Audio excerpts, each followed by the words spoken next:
Esta é a voz da profecia, uma mensagem de fé e esperança que anuncia a breve volta de Jesus. Porque dentro de pouco tempo aquele que vem virá e não tardará. Abram-se os portais em exultação, Ele é o Rei da Glória, Ele quer entrar. Hoje em sua vida, em seu coração, falta pouco tempo, só um pouco mais. Ele deve virar, deve virar, deve virar, deve virar. Deve Jesus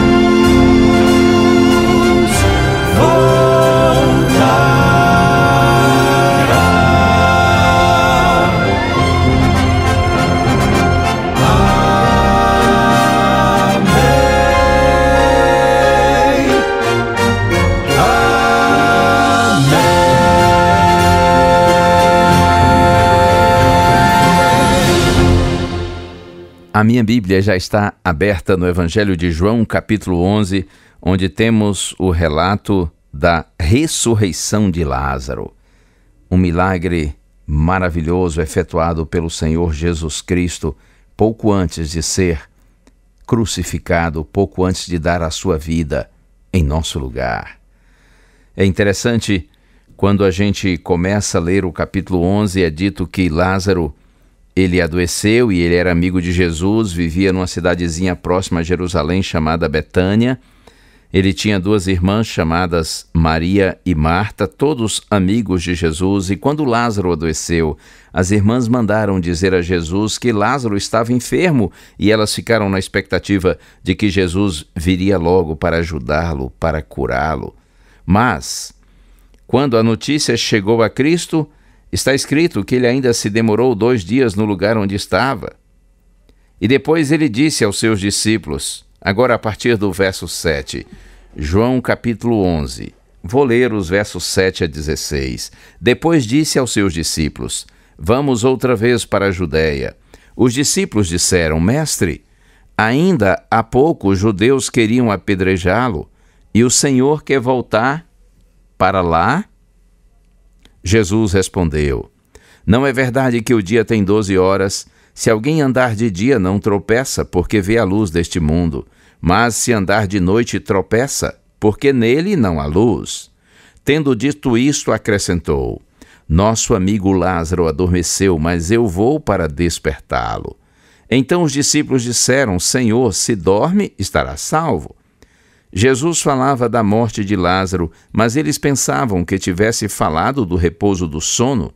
Então Jesus lhes disse claramente, Lázaro morreu. Por causa de vocês me alegro de que não estivesse lá, para que vocês possam crer. Mas vamos até ele. Então Tomé, chamado Dídimo, disse aos outros discípulos, vamos também nós para morrer com o Mestre.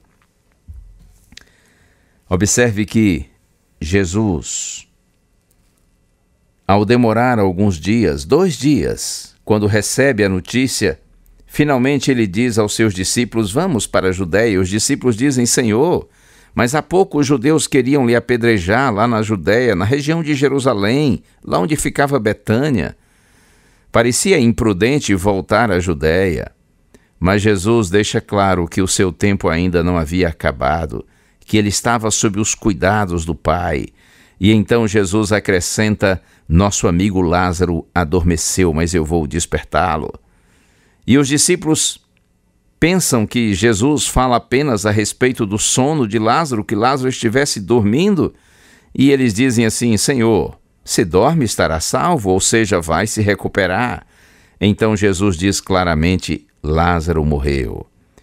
Por causa de vocês me alegro que não estivesse lá para que vocês possam crer, mas vamos até ele.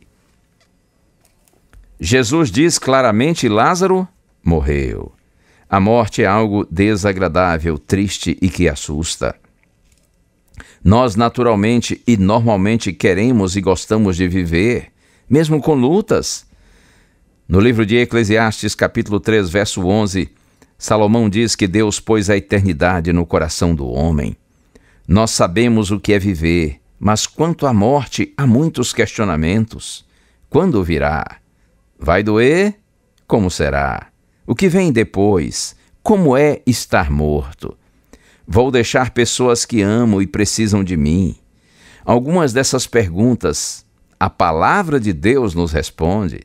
Esse bendito livro é digno de confiança por sua origem, história, conteúdo e vidas transformadas e abençoadas. Na Santa Bíblia há uma palavra segura e digna de confiança. Note que antes de dizer que Lázaro morreu, Cristo disse: ele adormeceu, dormiu. Esse é um termo comum na Bíblia para referir-se aos mortos ou ao estado de morte. A morte é apresentada como um sono. Isso é um eufemismo, uma expressão branda para suavizar algo que é desagradável, como dizer assim, descansou das lutas da vida. No entanto, há uma outra razão para o uso desse termo. De acordo com a Bíblia, a morte é um estado de completa inconsciência, como quem está dormindo. No Salmo 115, verso 17, está escrito: os mortos não louvam o Senhor, nem os que descem à região do silêncio podem fazer isso. Infelizmente, há uma crença que se popularizou no meio cristão, cuja origem é diabólica, de que o ser humano tem uma alma imortal, uma entidade imaterial, inteligente e invisível, que se separa do corpo na hora da morte e vai direto para o paraíso, se for uma pessoa justa, ou para o inferno, o tormento eterno, se é um ímpio, ou ainda para um lugar intermediário de purificação chamado purgatório. Permita-me lhe dizer com carinho e com respeito, isso não é bíblico. Desde o Éden, Deus disse aos nossos primeiros pais, Gênesis capítulo 2, se vocês desobedecerem, vocês morrerão. Mas em Gênesis capítulo 3, o diabo diz, é certo que vocês não morrerão. E então, morre ou não morre? Em quem você acredita? Alguém dirá, o corpo morre, mas a alma não. Então ouça o que Deus diz em Ezequiel capítulo 18, verso 20, a alma que pecar, essa morrerá. O ensino bíblico não é de que nós temos uma alma, mas nós somos uma alma. Gênesis capítulo 2, verso 7 está escrito, então o Senhor Deus formou o homem do pó da terra e lhe soprou nas narinas o fôlego de vida, e o homem passou a ser uma alma vivente, ou se tornou um ser vivente. Esse ensino de que temos uma alma imortal penetrou e se fortaleceu no cristianismo por influência da filosofia grega. Contudo, é estranho ao pensamento judaico-cristão, ao ensino bíblico. Também a Bíblia não ensina que a recompensa dos justos e ímpios vem logo após a morte, mas sim a partir da segunda vinda de Cristo a esse mundo, quando primeiro ocorrerá a ressurreição dos salvos para a vida eterna. Imagine se Lázaro estivesse no céu, no paraíso. Que decepção para ele seria voltar a essa vida aqui. Na verdade, há uma tensão irreconciliável entre a crença na imortalidade da alma e o ensino bíblico da ressurreição.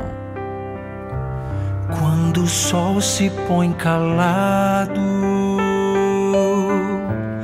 e o dia se desfaz,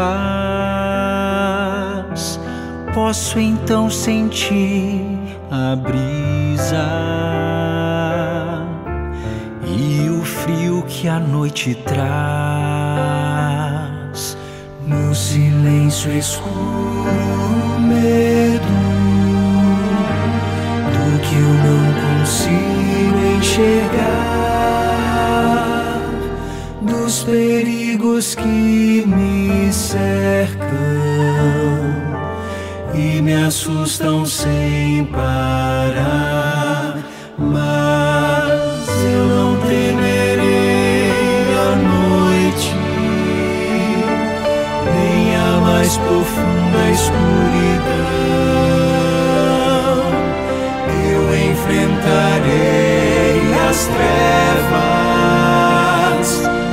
sozinho nunca estarei.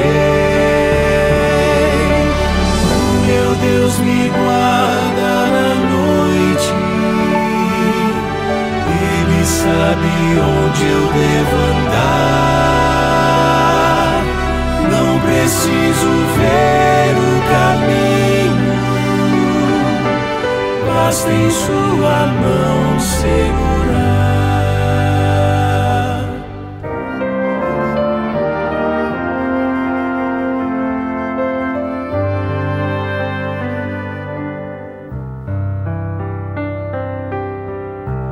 Quando o brilho dos meus olhos vai perdendo a sua luz, quando perco a esperança e me esqueço de Jesus, tudo que me resta é angústia. Novamente em trevas estou, eu me sinto tão sozinho. É que a noite me chegou, mas eu não temerei a noite, nem a mais profunda escuridão. Eu enfrentarei as trevas, pois sozinho nunca estarei. O meu Deus me guarda na noite, Ele sabe onde eu devo andar. Não preciso ver o caminho, basta em sua mão segurar. Eu não temerei a morte, eu não fugirei da dor, eu enfrentarei as trevas, pois confio em meu Senhor.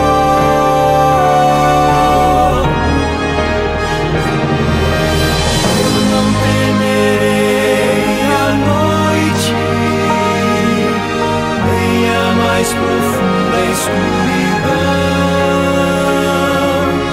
eu enfrentarei as trevas, pois sozinho nunca estarei. Meu Deus me guarda na noite, Ele sabe onde eu devo andar. Não preciso ver o caminho, basta em sua mão segurar.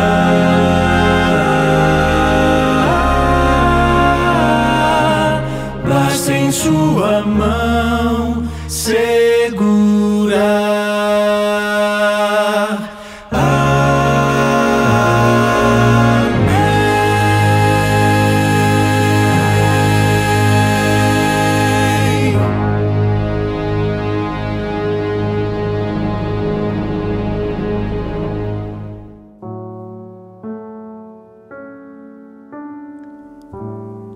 Senhor, abre nossa mente, Senhor, nosso coração, para que nós compreendamos Tua palavra e que nós vivamos e sigamos de acordo com toda a palavra que procede do Senhor.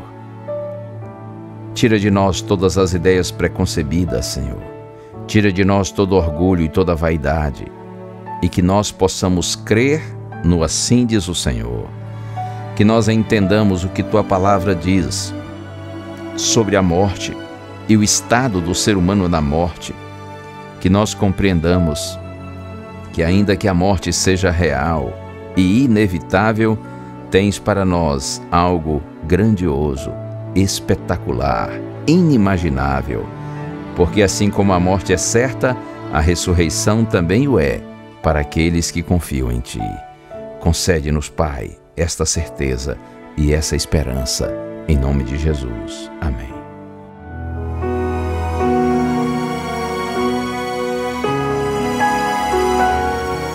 Uma bênção de Deus para você e a sua família. Que o Senhor te abençoe e te guarde.